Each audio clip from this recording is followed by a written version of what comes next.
say for the record, because we talked about it last episode, this conversation started at about 4:45 in the morning. So I woke up, I would argue it's not an unreasonable time, 6:40, something like that. And there were 35 text messages. And so that's just, I don't know why that data felt important to share, but I mean, we didn't want to leave you. We didn't want you to feel left out. So that's why it was on our group chat. Sometimes we do text you guys. Sometimes we'll text separately early in the morning to not bother you, but we wanted you to be part of this. Welcome to Just for Moms. I'm Charlotte. I'm Caitlin. I'm Megan. And I'm Kallie. We are regular moms talking about regular stuff like aging, parenthood, work-life balance, and figuring out what's for dinner again. A no judgment zone to talk, laugh, and maybe cry about all the things women think about on a daily basis. All right, guys, welcome back. Episode 4 of Just for Moms. And we are nearing Valentine's Day. And we kind of started this conversation in our little text group because we text each other just all day long. All day we're texting each other all the time.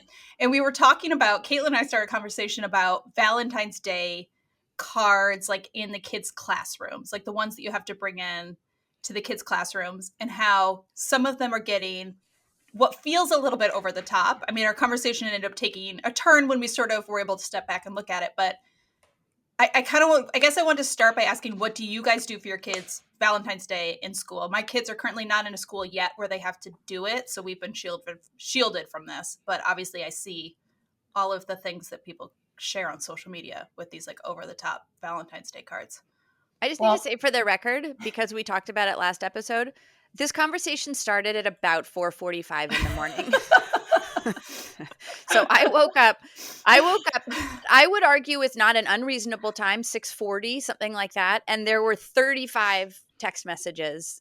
And so that's just, I don't know why that data felt important to share. Yes. Wait, so one more point on our group text chain. So I feel like it's always Kallie, like 4 a.m.-ish, Caitlin, 4:45 a.m., Charlotte, probably like 6:30, 6:15 a.m., right, Charlotte? And I feel like I'm like a lazy ass because I like don't respond till like 7:15. And I'm like, I gotta like at least have a sip of coffee, guys, before I can respond. You usually start by just liking a bunch of the comments. Trying to catch up and like feel like, okay, I need to like catch up and then be like conversate here. And it's like, oh, wow, what time did this start? And I'm like, and they probably think like, oh my gosh, Megan, all she does is sleep. But I'm like, oh gosh, all right. Chapter of life. Yes. Yeah. To be fair, that's what I'm doing at like 8:30 once all of my kids are like asleep. You guys have all been chatting usually from like 6 to 8, and I'm not in this conversation. Yeah. But then like at night, Charlotte and I are the only two going back and forth. I'm asleep. Right? Yeah. Because Kallie has like a really, share your discipline about shutting off the phones. I love it. I wish I could do it. Yeah, no, my phones are done usually by 9-ish. So, forget it. Mine are in bed with me, just curled up right under my pillow. I'll say if I'm texting you after 9, it's from my computer and I'm watching something or I'm maybe pretending to like write, but my phone goes on the charger and then I don't touch it again. I'm falling asleep with it like this, like it's hitting me in the face. Same. Okay, so Valentine's Day, yes. I'm trying to remember, there's no question that when the kids are younger, there's just more craft involved. And I think I'm remembering back, it's the desperation of parenthood. It's like, what can I do with these children? Oh, Valentine's Day, let's do something with the kids. So I feel like I always approached it from like, let's make something, let's do something fun. And that's still something that I try to enforce. And sometimes the kids are into it. Sometimes they're not. I don't know. I can't remember even what we did last year. I try to have something that is like hand touched. For me, like buying a bunch of crap at the store, putting it in an envelope and then passing it out doesn't feel like it has any sort of value to it. So even if they write a little note or draw a little picture or, sometimes the crafts are so simple, but I do try to have them put like even 10 seconds of effort into each card. But it's easier said than done. I feel like I'm so biased because I think about before I had, like, I think about when I was little, Valentine's Day was like, yay, candy, let's see what everybody got me. And then it moved into, ooh, did I get a super secret message from someone special in class? And like, you try to like, is there a code in this card that says you're my Valentine with a hippo on it, like, but also everybody else got the same one. So then I was a teacher and I hated Valentine's Day. Like, I just absolutely hated it because I watched all the kids do the same thing.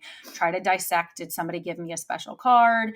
Oh, I don't like this candy. And there was drama. So when I had kids who had Valentine's, the first year I tried to make something really special for Annabelle's class, I probably went on Pinterest, and the next year I was like, no, I'm not doing that. I'm going to CVS. At one point my kids would make their own, but I'm still in this, I struggle because everyone's going to throw the cards out. A lot of times they don't even read who it's from. They just want to see what the little treat is attached to it. And I guess I stopped caring, and I let my kids, whatever do is, whatever they want to do that's not really, really expensive, and they have to assemble it themselves. So like, that's all I'm doing. And I guess that's where my reframe come from, because I agree, like, we can't even send in candy. So it's not like you can have that. And I refuse to send in like a little eraser or whatever, because they just go in the trash.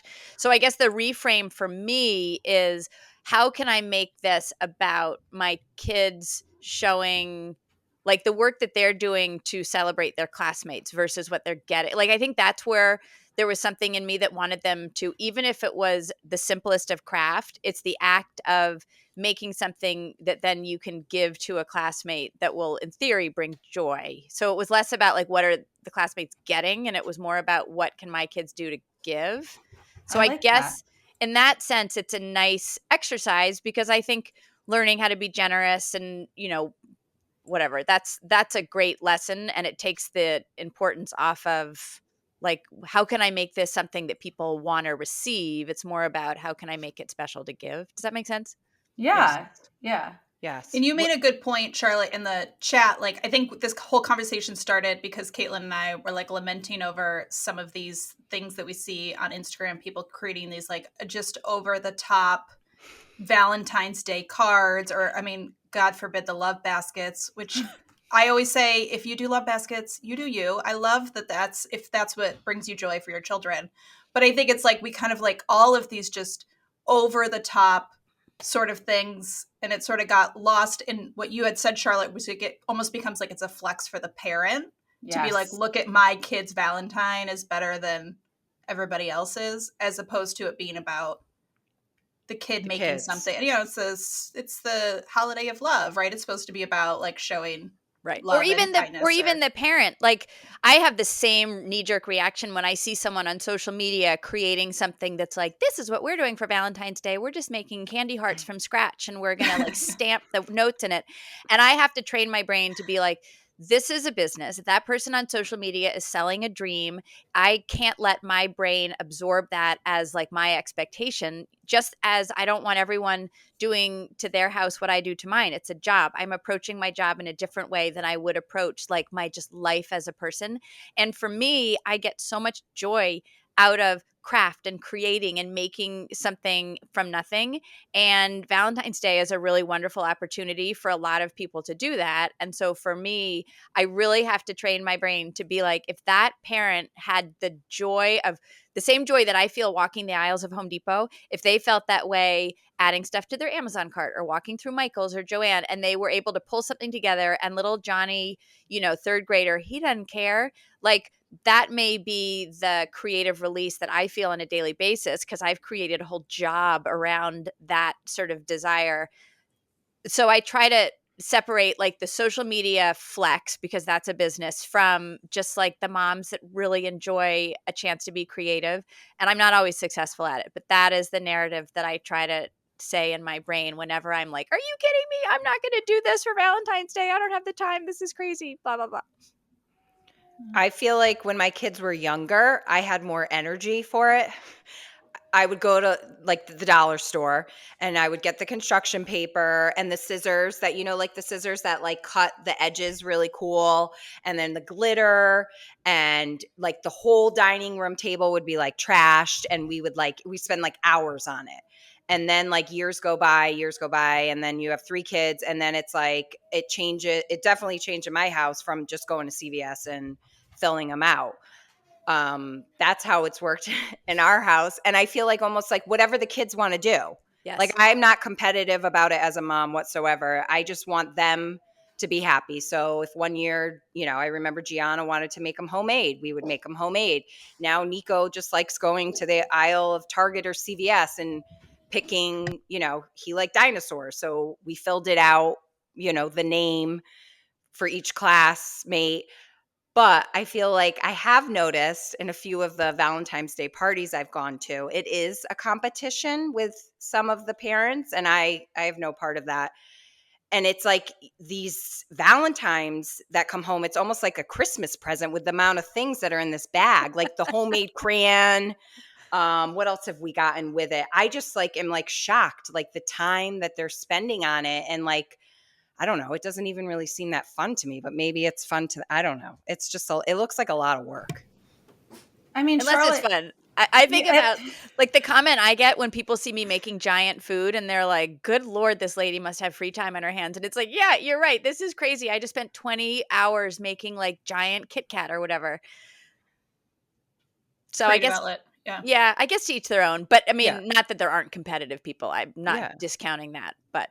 Yeah, no. And I feel like, when we were on our text chain, when we were talking about it, I feel like whatever your child wants, whatever, if you as a mom want to give the best one, give the best one. It's just like whatever, to each their own, whatever makes you feel good, whatever makes your house happy, your kids happy. If your kid wants to give the best, go to Target and, all those places and put all that in the gift. And then I get it home and I'm like, wow. And we just gave that CVS, but like Nico loved giving that CVS Valentine. So yeah.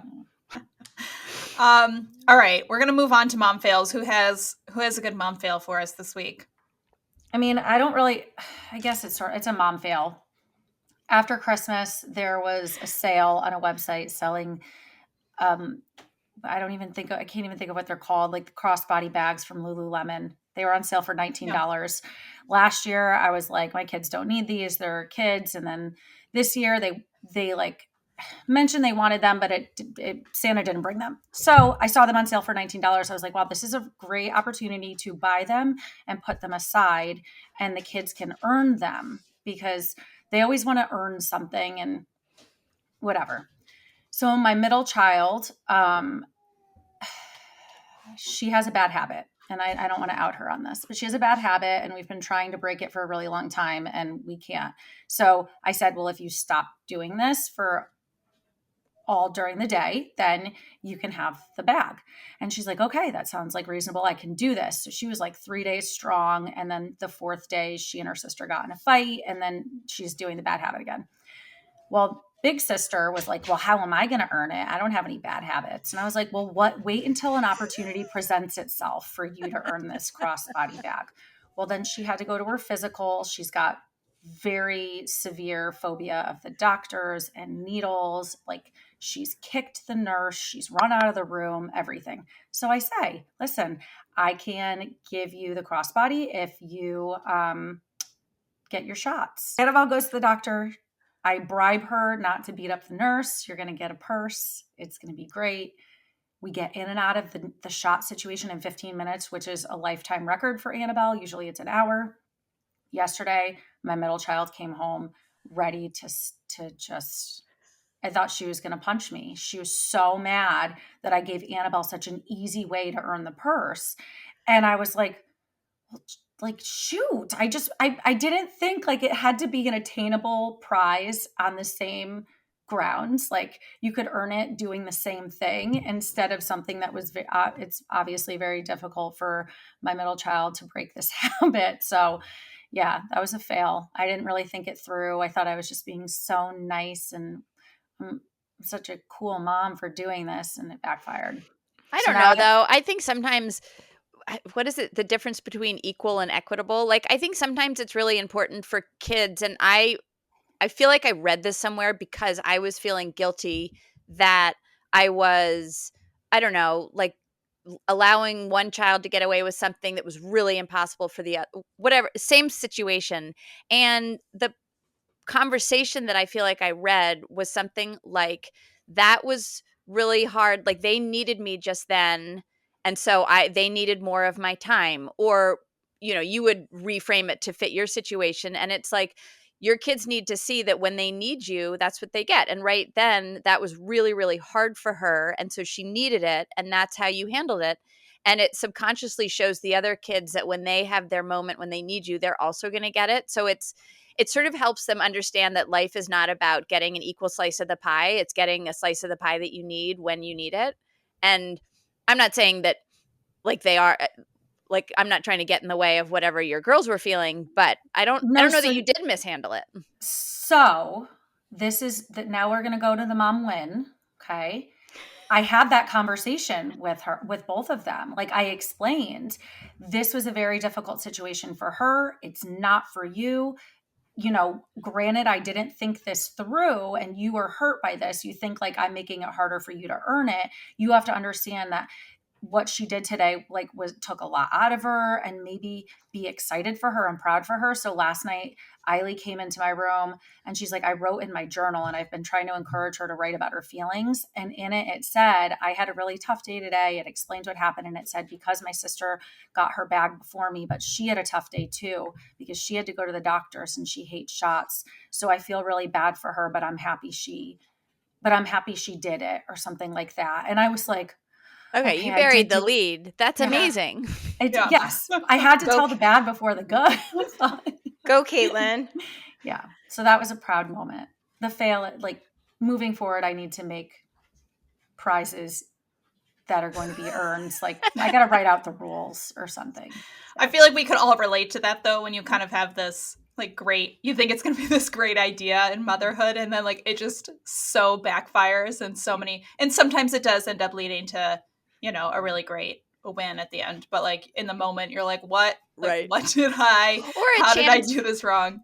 Or a chance for you to say, you're right. Like maybe we can have you not do your bad habit for 4 days. Does that seem fair? Like maybe it's a chance for you to sort of show that you're fallible and moms blow it too. That's really hard for me, is that I sometimes forget to take the opportunity to be like, guys, you were right. I blew it. I'm so sorry. Like I just skip over that. And that I think is a really valuable interaction with kids that I'm not always like, it doesn't occur to me to do it, but I don't know. I think you handled it perfectly. Yeah. Go, Caitlin. Fail to a win. I wouldn't even call it a fail. No, absolutely not. We disagree. We reject your fail. Well, for 2 hours yesterday, you guys would have been like, wow, you suck. I guarantee we would have never said that. Well, I love that. Does anyone else have a mom fail? I have a small one. Quick. Oh, Megan. Okay, do it. It's easy. Done. Went to Costco. Do you guys put the water underneath the cart on the bottom? Yeah. And then you load the groceries in your car? Do you ever forget the water and put the cart back? Yeah, I did that. Small fail. We'll move on. But that's never happened to you guys? Where you leave the water in the bottom of the car? Okay. That's my mom fail for the week. Yeah, I do that at Home Depot all the time. I leave like lumber standing up Okay. I hate it when you get out to the car and you forgot something that you didn't pay for, and then you got to do the walk of shame back in. Anyways, I liked Caitlin's mom fail because I feel like it leads into our conversation that we're having today a little bit, not totally, but we want to talk a little bit about balancing time amongst all of our kids. This is a question that we've gotten from the audience, a question I feel like we've gotten more than once back when we used to have our old iteration of the podcast, and that we've gotten this one. I just feel like it's something that comes up a lot, and it's something I feel like as moms we seem to be like very hypersensitive to, like to feeling like we're giving each of our kids enough time. And I feel like it comes up a lot, especially when you're like bringing a new baby into the situation, and we can sort of talk about that at the end of this. But there's actually, I feel like a lot of us feel like we need to be doing these really like grandiose like dates. We need to be having this like really special one-on-one time. And I actually did a little research before we jumped on the podcast about like what some of the research shows about sort of this one-on-one. I mean, how do you even really get data on it? But they've sort of said that at the end of the day, it really doesn't come to how much time you're giving one-on-one to your kids, but the actual like focus that you're giving and like the undivided attention that you're giving. So like one study was saying that 10 minutes is sufficient enough for a child to get what they need if it's completely dedicated, and like that your phone is away and that you're like that you're focused. And 10 minutes can feel like a very long time. If you've ever done this, I've tested this out where you just 10 minutes on just this child. But I also felt like it was sort of this nice ray of hope in some ways, that it was like they really don't need a ton of this one-on-one time. It's just that it needs to be like focused and dedicated on them. So I don't know. I kind of wanted to throw it back at you guys, how you feel like you're doing the one-on-one time. Do you get the mom guilt if you feel like you're not giving each? Because we all have 3 or more children. So I'll start with Caitlin on this one. Well, it's funny because this is something that recently dawned on me, was how much more it meant to my children if my phone was down and I was looking them in the eye. And, my daughters will come home very excited from school and want to talk to me. And sometimes I'm trying to do 50 other things. And maybe I'll end up paying more attention to one of them. And then I can, sometimes you can see it in their body language. They kind of feel like they were overlooked. A lot of times it's my toddler who wins my attention. So something small that I've started doing in the last year, I would say, is, the girls have different extracurriculars, and my husband will be like, hey, I'll do this ride, whatever. And I'll opt in to take the ride alone if I know I'm going to get to be alone with one of them. So they have my undivided attention. Granted, I'm driving, but we have a full conversation. I'm not playing music. I'm not checking like my phone, which you're not supposed to do while you drive, but sometimes I do. I straight up am just listening to them talk and talking about school or dance or something. And it's gotten to the point where they prefer to have these rides with me. And my husband said, like, they don't talk to me in the car. And I'm like, well, do you try to talk to them? Because you have no distractions right now. It's just you two. And you can get into some big topics that maybe they don't want to bring up at home. And so that's something I've started doing, and I noticed that they appreciate. And one other thing you said is, again, the no phone thing. I'll have to put my phone up on the charger and close my computer and just dedicate whatever they want to do and watch a show with them for 15 minutes. Maybe we're just sitting next to each other and it's just me being present that they enjoy. They're not even talking to me. We're just staring at the TV together, but I know that they enjoy that because they say they do. Those are two little things that parents can do with your children and not even realizing you're making an impact on them. Yeah. And I like the car ride and TV. I remember hearing something somewhere about a dad talking about sitting down and he would watch TV with his daughter. And he said something about it. There's no pressure to talk because you're doing something, and it's a very like sort of neutral. You guys are sitting next to each other. It's not like you're like staring at each other, like trying to force a conversation, almost like sometimes at the dinner table, it's kind of feels a little like a forced conversation. And so it's sort of this neutral place where you could talk about stuff, but it's sort of obviously for older children, not in this place. What about you, Megan? You've got kids a little older too. So one thing that just sticks out in my mind right away is, now that my two oldest are a little older, is, I feel like they don't want to share as much with me when they're younger. They just talk and talk and talk and talk, and you could sit there and they could ask you questions and it would go on for like days almost, which is great. But when they get older, I feel like they don't want to share as much. So, and maybe it was a quote or someone sent it to me, and it was like, if your child ever has something to tell you, no matter what you're doing, stop. Like if you're on your phone, you're doing the dishes. Like if they come in from school and I was like, Mom, I have to tell you something, or can we talk? Like I want to share something. And it's always stuck out of my head. So I stop what I'm doing and I 100% listen, because they're at that age now where they don't share anything really. It's like pulling teeth.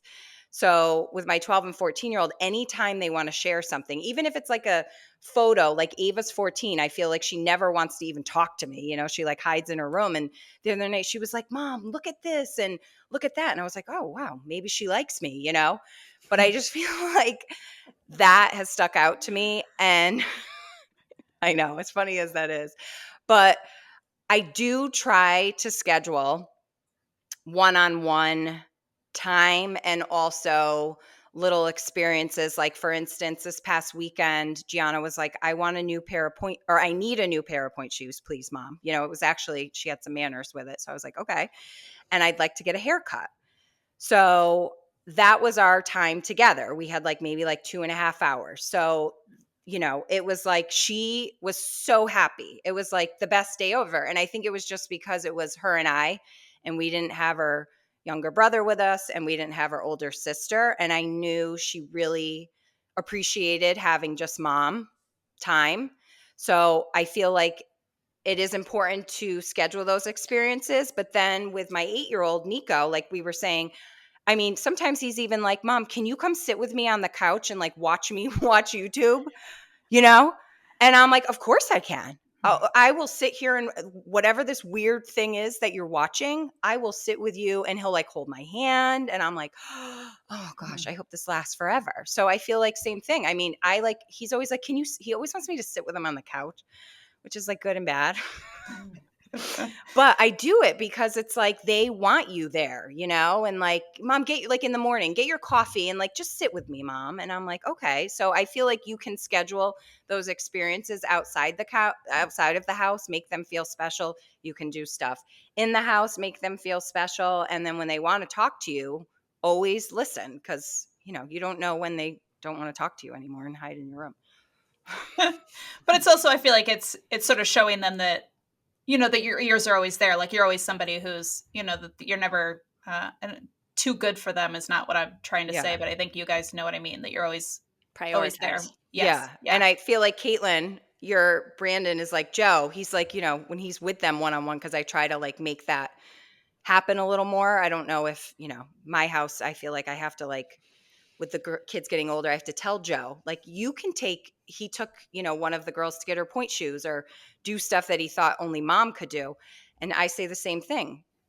Like, how'd it go? Well, she didn't talk to me. Well, you have to start the conversation. You have to ask questions. And even if it's like yesterday, I even remember doing it when I picked up Ava from dance. She didn't want to talk to me. Who'd you sit with at lunch? Why do you always ask me this?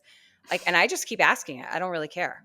I'm going to keep asking you questions because I want to show them that, like, even though you're 14 and you think you're too cool for me, I'm gonna ask these questions every day. You just get used to it. I heard something, and then Charlotte, I want you to share because I know that you have something good to say about this. But I heard something, and granted, my kids are younger, but you know, my 6-year-old is starting to get to the phase where I always get a response about what happened at school. But I heard something once that it was like, it doesn't always have to be questions, because I feel like even I can sometimes feel, you're right, you sort of feel put on the spot. Like my least favorite thing is when I have to sit down in a group and they're like, tell us something about yourself. And I heard something one time, it was like, just start the conversation by talking, like just say what happened to you today and like try to throw in something that like was maybe a struggle or something that didn't work out for you. It doesn't always work, but I do find that I will do that with my 6-year-old sometimes. It just sort of be like, yeah, today at work I had this, or I was supposed to get this done and I didn't get it done. And at least sort of like, I feel like gets the conversation going in a way that doesn't put pressure on them to like answer my questions. I love that, Callie. I'm going to try it with my teenager. See if it works tonight. I love that. I'm super guilty of being with them a lot, but not being 100% present. Like I'm always editing on my phone or puttering on the computer. And I feel like I'm not, like I am able to hear them and carry on a conversation. So it's not just like dead air, but it's not 100% dedicated. And so that's definitely something that goes through my head. I will say that I am thankful that I grew up in a household where I don't actually remember any like one-on-one special times with my parents. It was very probably like every child in the 70s and 80s. It was, you know, we're going to equitable, and I just don't remember there being that many one-on-one moments. And I also, as an adult, have never had that feeling of I didn't feel loved. I didn't feel cared for. So I think that has been very helpful for me as a parent because it's one of the few things that I'm not always anxious and hyper vigilant about because it wasn't my experience, if that makes any sense. So I will say that something I try to do with the kids is, I think I mentioned it when we talked about this last year, we do a special trip when they turn 10. So that's really a fun sort of long weekend that the kids look forward to. And then I feel like if budget allows, it would be fun to do the same thing when they turn 18 or just as they get older. But then on the day to day, I am conscious that whenever I do have one or two of them alone, whether it's in a car or whether the other guys are away for the weekend, I do try to take advantage of that, whether it's running into Rite Aid and letting them pick out a box of candy or going out for dinner to a restaurant that we may not go with all 7 of us, or I don't know, you name it. It doesn't have to always involve spending money per se, but I do try to capitalize on the moments when I do have a subset of the kids, because not only is one-on-one time valuable, but for us, it's really interesting to see the different dynamics that come out when I have the oldest with the youngest or number 3 with number 4, because they naturally fall into certain patterns. And so when you disrupt that, it's sort of interesting. But yeah, in general, it was a lot easier to spend quality time with them when they were little because we were reading before bed and doing bath time. So I do have to look for those little glimmers of time to connect. I love what you said, Kallie, about just talking. And I think I do a little bit of that just because I'll be looking at my phone and something will come up, and like we're talking a lot about the wildfires or you name it, I will talk about it when I see it. So there's a little bit of that, but I'm not wildly I could be more present big time. Yeah, I something I started doing, I feel like this is going to feel a little bit like I'm getting on a soapbox, but like 2 years ago, I started to get like really conscious about how much I use we did as a family, just get really conscious about how much we used our phone. My husband over a year ago actually switched to a dumb phone. So he doesn't even have a smartphone. He actually at this point doesn't even have a laptop anymore. So he's gotten like very tech free. He has a work laptop that he uses for work. So I obviously cannot get rid of my phone. I use it for work. It's a very important part of my income. But I have set times where I put my phone like away, and it's plugged in, or I had a box that I used for a while, and then when I get disciplined about it, I didn't need the box. So for me, like when the kids usually first wake up, or when they first get home, I'll pick one during the day, whatever I'm going to do, and it goes away for like an hour or two, because I am so guilty of like if the phone is there, it's going to be a distraction. And I feel like that helps a lot for me, just to make sure like I have a period of time where there's like no phones. When I go up to bedtime, the phone always stays downstairs. So I'm doing the bedtime routine and we're not distracted by the phone. But with my kids, I really just look for, I've got kids 3 months to 6. So like doing these like big dates with just one of them is really just not in the cards for us right now, or it's a very hard thing to make it happen. My kids don't seem to miss it. I really just look for little pockets of time, like in every day. That's how I always kind of like try to look at it. And literally 5 to 10 minutes, even sometimes less than that. And I always kind of weigh it against too. Like I think that one-on-one time is important, but I do feel like there's maybe this sort of weird pressure, like that we need to make sure that every kid gets this really special one-on-one time, when to me, especially like as our family's been growing, I find that the family time, or even Charlotte, like you said, maybe the time where it's me and my oldest and my youngest, or, those are moments that I almost feel like are even more special or more beneficial. So I really just don't put a ton of weight on it. And I'm sure that this will change as our family enters other seasons of life. But that's kind of how I look at it, is that it doesn't need to be something that's special or even scheduled, but that I just kind of like look for little times throughout the day where I can sort of like check in on each of them individually. Right. I feel like the thread that all of us have said and observed, and it's probably just healthy self-talk, is that I think we're our own worst enemies. I think these kids are pretty adaptive and resilient, and it's not like they have expectations for that time, and we're all doing the best we can. And that's it. That's plenty. Yeah. Do you have something, Caitlin? You look No, I was saying, yeah. And I was just going to add, I think everybody has different motives for why they want to give their children the different amounts of attention and everything like that. And, Charlotte, I was thinking like when I was little, do I remember my mom doing that? And I'm like, no. And my brother's 12 years older than me, and my sister's almost 3 years younger than me. So she and I were a package deal, and we were always together with my mom. And my dad was not really like, I don't remember, we didn't have big family dinners often, and he wasn't around in the kitchen after school and every night. And like that, because of that was my childhood. And now as an adult, we are very intentional with how much time we spend with my parents. And like, I call my dad every day. I never spoke to my dad before I was like 30 on the telephone, and like all these different things that I want to do for my kids, and my husband's on that same page with me. But one thing my mom always did is she had this open door. Like, if something's wrong, please come tell me. Don't lie. Like, lying was like the worst thing I could ever do, no matter how bad the thing that you did was. If you tell me, it's your punishment's going to be less than if you lie and then I find out. And so that's a conversation I've been having with my oldest a lot lately. Not that she's doing anything wrong, just if you're ever in trouble, if you ever do something wrong, please come to me and talk to me about it. And those car rides are when we get to have these serious talks, because I can't do it at home when there's another child present or even my husband present, because they're never going to be as candid and open with me as I want them to be. So I do think about my childhood, and I think my parents did a great job, but what I would tweak a little bit and what I appreciate now about my relationship with my parents to kind of continue that, to build that between my kids and me. I want to touch on one last thing, just because I feel like every time we talk about balancing time with kids, this one always comes up. It's something I know comes up like in my DMs and my question boxes a lot.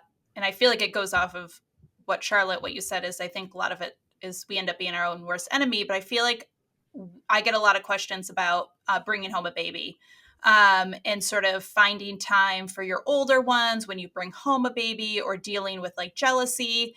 And I know that every experience is different and every child is going to welcome a baby in a different way. And it obviously depends on, is it the first baby you've ever brought home and you only have two? Or is this like, your third time bringing home a baby into the family? But I have found that it tends to be one of those things that we do hype up in our brain a little bit more because people talk about it so much. Like, to me, it's one of those things like potty training. Like, it's not really fun, right? There could be some hard parts about it, but I always get irritated with things like potty training because I feel like so many parents have hyped it up as it's going to be this like awful, horrible thing. And then you go into it thinking it's going to be this like really horrible thing. And so we sort of end up being our own worst enemy about it and like making it worse.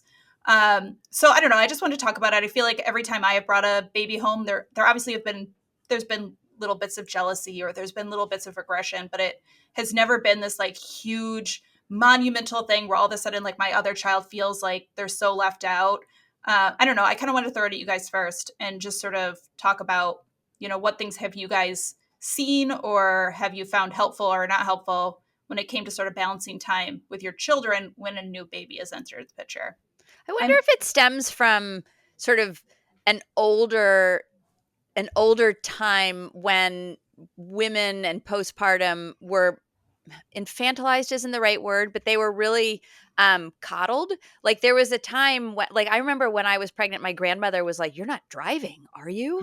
And I think postpartum was maybe a time when women really were only with the baby and not with the others. And I wonder if that's sort of a holdover, like that rhetoric is a little bit of a holdover and it becomes just a talking point, because I'm with you. I mean, my kids definitely, it depended on their personalities, and some of them struggled with the new arrival more than others. And I don't know how much of it was the new baby and how much of it was just like the routine was totally different.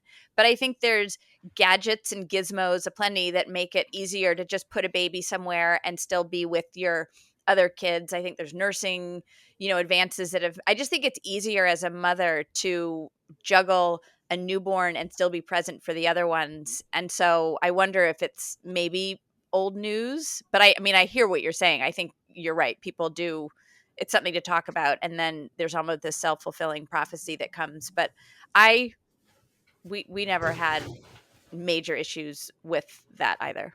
Yeah. Well, I just feel like it's something that comes up all the time. Like, people are I can't tell you how many times I get the question. So I think it's something that people are very anxious about. And I assume a lot of it is probably the second baby coming home. So I want to talk about it because we've all done it a couple of times. Well, I mean, that I still am getting DMs always like, okay, I just found you and you wrote this post about how a third child changed everything. And I'm pregnant with a third and my kids are older like yours were. And what happened? And I was like, we brought a baby home. Like, nothing changed. It wasn't like I brought home a dog that like ruined our house. Like, we added to the family grew. I think the worst thing that happened was there were people who constantly talked about my middle child becoming the middle child. And it's like, she ran with that storyline, and she still, to this day now, her sister's 3, she's repeating these things. And I'm like, where is she hearing this? Like, who keeps saying this? Because it's not me. Is it a show she's watching where they talk about the middle child being, just ostracized? And there's no way that that's what she's feeling, because the examples she gives don't live up to what she's saying. Like, it just doesn't match. And I'm sure someone's discussing it somewhere, or maybe it's like in one of the little chapter books she reads about something. But, my best advice to anyone who's, going to bring home a baby when you have a 5 and an 8-year-old at home is take it easy. Don't stress yourself out. Let your family come and help. Like, if your baby needs you and you got to breastfeed your baby or whatever, that's fine. But like, you don't have to hold the baby all 24/7. Give it to somebody else and go hang out with the other kids, because I did that with my third, but my second, I didn't. I was like, oh, new baby's home. I need this new baby with me all the time. And I think my oldest was kind of like, okay, go with daddy, bye. And just, let your family and friends help, and don't make a big deal out of it if it's not a big deal. And I think this is where, if you have a partner, it's a wonderful chance for them to shine too. Yeah. And that can be a conversation to have going into it. I think my kids had really special outings with their dad when I was home with the newborn, and everyone appreciated it. And that wasn't necessarily something that was happening before a new baby came home. So that could be a discussion, and give that, what is it, a lob, so that they can spike it and have the win. Yeah. Wait, so Charlotte, I have to piggyback on that, because I remember when we brought home my first, and no, we already had Ava. We brought home our second. Joe would take my oldest to the gas station, and they would have gas station dates and get like cookies and treats. And it was like to give me a break. So it was like gas station dates. Like, it was like their thing for like, I feel like almost like 3 months. So it was like their time to give me a little time with the baby. And they would come home with these like really like cool cookies and all this. I'd be like, I didn't even know the gas station had this stuff, So, but I feel like as a society, to just backtrack a little bit, we put this like stress, like you were saying, Kallie, like we think bad things are going to happen when we bring another child home, or a third. And I felt like in our house, we kind of were like, all right, here's the second, here's the third.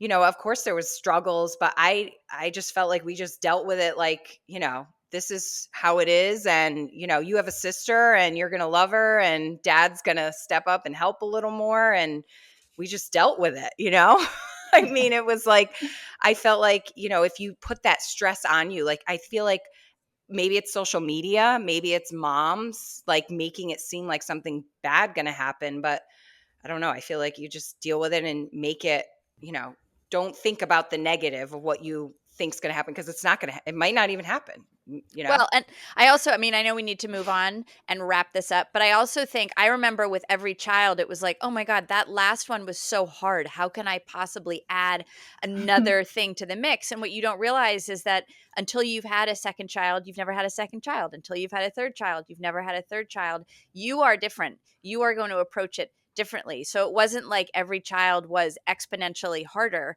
I was a totally different person. And so by the time I got to my third child, my fourth child, my fifth child, it was just a totally different playing field.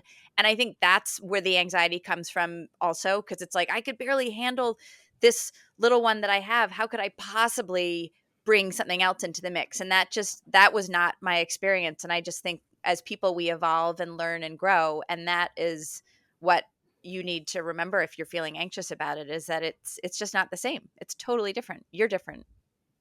Yeah, Yes. it's normal to be scared of the unknown, but don't let that consume you, Mhm.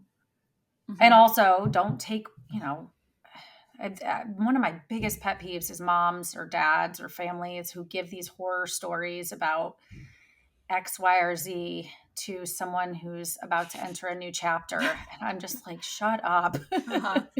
Stop. If I have one more person tell me how bad middle school is, they're going to get throat punched, because my oldest is going to middle school next year, and I don't know what it's going to be like.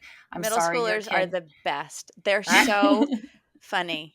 We don't have issues in our house either. It's like, I feel like you just gotta like not think that way, No. and I feel like that's the problem with today is we think like the worst and talk about the negative where like we've been fine with middle school too. There's been no issues. Just it's going to be great no matter what. Yep, it's going to be great. And just right? Yeah, we like internalize other people's. I remember when I had my second, and everyone being like, "Oh, the second ruined everything," and then was pregnant with my third, and they're like, "The third's the one that broke me." I mean, these are things that people said to me like in the grocery store. Then I had the fourth, and they're like, "Oh, the fourth." It's like everybody, that's your story. It Yeah. doesn't mean that it's. All right, let's move on. We got to move on to pits and peaks. Who wants to go first? I could go, but I think that mine is yours, Kallie. Do we have the same pit and peak? Our peak is about books, is it not? It is. My peak is about books. My peak is about books. Okay, Kallie let's and do I books. we recently discovered that we have we like the same genre of books. I mean, I think we also like other things, but right now we're just very deep into these fantasy romance books. And by the time this podcast comes out, the new, oh my gosh, Onyx is already out, and you and I have probably already read it. Consumed it in 24 hours. We don't even know what to do, but this is a peak I've been like sitting on top of since like the beginning of last summer.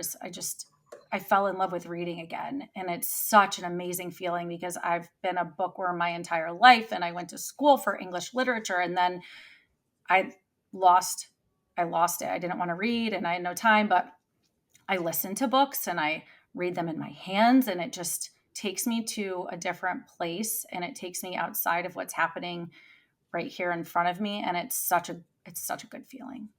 Yes. Having a book series is so good. So good. So yeah. good. Yeah, my peak is that I'm the same. I hadn't read for pleasure and since before children for sure. I had picked up a few books here and there, but right after Opal was born, Michael had gotten a new Kindle, and so his old Kindle was sitting there, and I never thought I'd be a Kindle person, but I was like, let me just, sure. And, I was up with the baby a ton at night and like sitting there rocking her, I had all this time to kill. And I get very bored scrolling social media. I just could not consume. I'm sorry. I just can't. I do it too much for work. I just can't. And so I started reading, and Caitlin and I have bonded over our fantasy romance books, but I've been reading all sorts. I like to put palate cleansers between them. So I just finished one that my husband suggested called Hidden Pictures, which was sort of a little spooky, and it was a total twist. But I just love, it's like every night Michael and I are climbing into bed and we're like reading our Kindles, and I just haven't done it in such a long time, and it's just such an enjoyable habit. And I love that I'm able to do it alongside Michael, that we sort of re-picked up the habit together. It's just been really nice. I have a pit, and and I feel like we've talked about this, but I am continually frustrated because it's like one more thing that falls on my lap. Navigating the way my kids interact with their school provided Chromebooks is making me a little batty. And I am trying to not be a grandma when it comes to technology, because I appreciate that it's a tool. These kids have to learn how to use technology. We have been able to hold off on phones, and I think we're bringing that in at about the right time, which is like 13 or 8th grade. They don't have social media, but like they have to learn how to use these tools. They get Chromebooks with school, which is great, so we don't have to buy them computers, but they come home and like presumably they're off doing homework, and they're just not. Like there's ways they have to have, I guess, YouTube on the Chromebooks, because I think the teachers use it. And so they found their way into YouTube Shorts. I don't have a workaround for that other than me, once again, confiscating the Chromebooks, which I need to remember to do on weekends. But it's just, we don't have screens during the week, and we don't have YouTube Shorts in theory ever. But it's tricky. And I know that for the little kids, our elementary school, other parents felt the same way. And they were sending it home, not because the kids had homework, but because they wanted to charge them.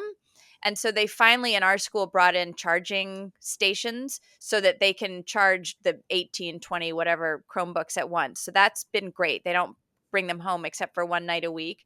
But they were even integrating like math games and stuff. And so the kids, it was sort of a hack for them to be like, I'm doing homework. The teacher wants me to do this. And it was just, they don't need to be playing 2 hours of math games on their computer. So that has been a struggle because I feel like if I forget to, like, the house is quiet and it's so nice and I know why it's quiet. So I that's just my peak. It frustrates me. do all of your kids, my kids are still too little, do all of your kids get computers at school? Yes. Yeah, but they don't bring them home. And like the 3 through 5th grade is an iPad, and the K through 2, well, what first and second are Chromebooks. And then middle school, I think they get a Chromebook and they bring it home.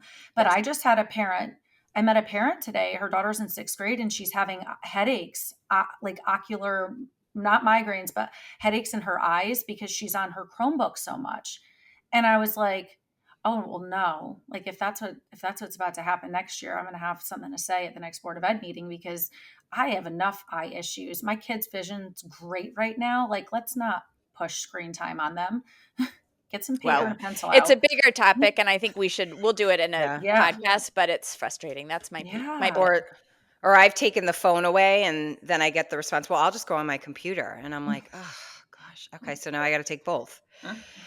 Anyways, so I have a pit. I don't like pits, but I took a trip to the city and driving there, a rock hit my windshield. So I have a Oh. crack in my windshield. Actually, while we were recording, the insurance called me. And then I got a parking ticket, and I'm praying I didn't get a red light. You know, like I Yes. use the Waze, but I'm always in the city, like driving like a maniac because everyone else is like, you feel like you got to drive like them. So I was like, I went through the thing, and I was like, red light. So I'm like praying. I'm almost at like I feel like, I don't know how many weeks after till you know if you got the ticket. So knock on wood. That's like a triple threat. That's Yeah. Oh, well, it's a pit city day, and usually there are peaks, but it was a good day, but like that was the pit of it. So, and again, it's like just brush it off, but it is what it is. It's just part of life, right? You got a ticket and a windshield and yeah. You got to be like Taylor Swift. Shake it off, babe. Yeah, roll with the punches.